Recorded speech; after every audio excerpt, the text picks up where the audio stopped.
மத்தியை மட்டும் கவனிக்கும் போது நம்முடைய சக்தி சமநிலையில இல்லாததுனால நம்ம மூளை செல்கள் அதிகமான பிராணன் ஊடுருவ தொடங்கும். மூளை செல்கள் அதிகமான பிராணன் ஊடுருவதனால எண்ண ஓட்டங்கள் நமக்கு அதிகமா வர்றதுக்கு வாய்ப்பு இருக்கிறது. ஒரு இம்பேலன்ஸா நம்ம ஆயிடுவோம் மனநிலையில.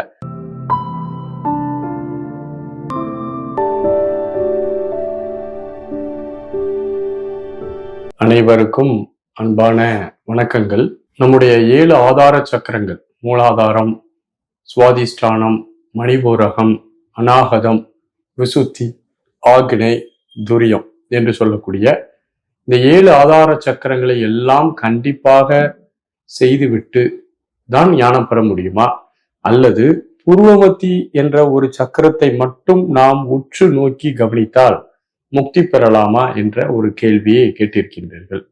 ஒரு பையன் ஒரு வகுப்புல 5 சப்ஜெக்ட் இருக்குது.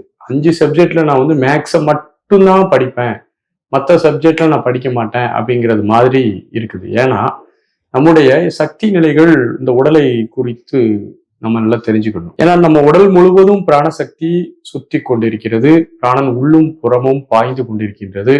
பிராணன் இல்லை அப்படின்னா நம்மளால ஒண்ணுமே செய்ய முடியாது. அப்ப அந்த முழு உடலையுமே ஒரு கோள வடிவத்துல பிராணசக்தியானது சுத்தி கொண்டே இருக்கிறது. இந்த பிராணசக்தியை ஒவ்வொரு சக்கரங்களிலும் உணர்கிறோம். மூலாதாரத்துல அப்படி ஒவ்வொரு சக்கரமா நம்ம உணர்ந்துட்டே வரோம், தலை உச்சி வர உணர்றோம். இப்படி உணரும் போது ஒரு எனர்ஜி சமநிலை ஏற்படுகிறது. இப்போ உதாரணத்திற்கு நாம் பூர்வமத்தி மட்டும் நம்ம தியானிக்கிறோம் அப்படின்னா நம்முடைய சக்தி நிலைகள் முழுவதும் எழுச்சியாகி தலை பக்கத்துல நல்ல பெரிய ஒரு பிராண உடலாகவும் மற்ற பகுதிகள் பிராணன் சிறுசாகவும் இருக்கும். அப்போ அது ஒரு இம்பேலன்ஸ் இருக்கும். அது மட்டுமல்ல, இந்த பூர்வ மத்தியை மட்டும் கவனிக்கும் போது நம்முடைய சக்தி சமநிலையில இல்லாததுனால நம்ம மூளை செல்கள் அதிகமான பிராணன் ஊடுருவ தொடங்கும். மூளை செல்கள் அதிகமான பிராணன் ஊடுருவதனால எண்ண ஓட்டங்கள் நமக்கு அதிகமா வர்றதுக்கு வாய்ப்பு இருக்கிறது. ஒரு இம்பேலன்ஸா நம்ம ஆயிடுவோம் மனநிலையில. அப்போ மனநிலையில ஓரளவு பேலன்ஸ்டா இருந்து நம்முடைய சக்தி நிலைகளை ஈக்குவலா நம்முடைய உடல் முழுவதும் பரப்பி பண்ணணும். அப்ப எல்லா சக்கரங்களிலும் குறிப்பிட்ட அளவு பயிற்சி பெற்றிருக்க வேண்டும். நீங்க மூலாதாரம்னா மூலாதாரத்துல ஒரு அரை மணி நேரம் அப்படி இப்படின்லாம் பண்ண வேண்டாம். மூலாதாரத்தை கொஞ்சம் ஃபோக்கஸ் பண்ணுங்க. எல்லா சக்கரங்களிலும் சக்தி ஊட்டிட்டு இந்த சக்கரத்தை கொஞ்சம் விசேஷமா நிறைய நேரம் பண்ணுங்க. இப்படி எல்லா நேரங்களிலும் நம்ம ஒரே சக்கரத்துக்கு அதிக முக்கியத்துவம் கொடுப்பதனால நமக்கு சக்தி நிலைகள்ல ஏற்றத்தாழ்வு ஏற்படுறத நம்ம அனுபவத்துல பார்க்க முடிகிறது. நம்முடைய சித்தர்கள் சொல்றாங்க, அகசியர் சொல்றாரு, கண்கள் 3இல் ஒன்றினை உற்று நோக்கிட முக்தி சித்தியாமை என்று. கண்கள் 3இல் ஒன்றினை அப்படிங்கும் போது அவர்கள் கண்ணை கவனிக்க சொல்கிறார்கள்.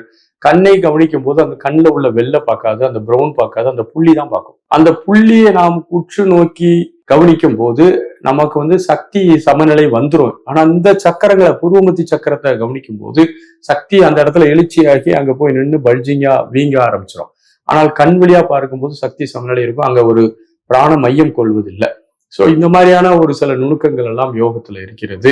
அப்படி ஒருவேளை நம்ம அதிகமா பூர்வமத்தி தான் கவனிச்சு நான் தியானம் பண்றேன், அதுதான் எனக்கு நல்லா இருக்கு, அமைதியா இருக்கு அப்படின்னு நீங்க விரும்புறவங்க பயிற்சி முடிந்த உடனே கண்டிப்பாக உங்களுடைய கவனத்தை உங்களுடைய முழு உடலிலும் 10 நிமிடம் தொடர்ந்து வைத்திருந்தால் கண்டிப்பாக அந்த பிரச்சனை உங்களுக்கு பெருசா தெரியாது. வாழ்த்துகள், நன்றி, வணக்கம்.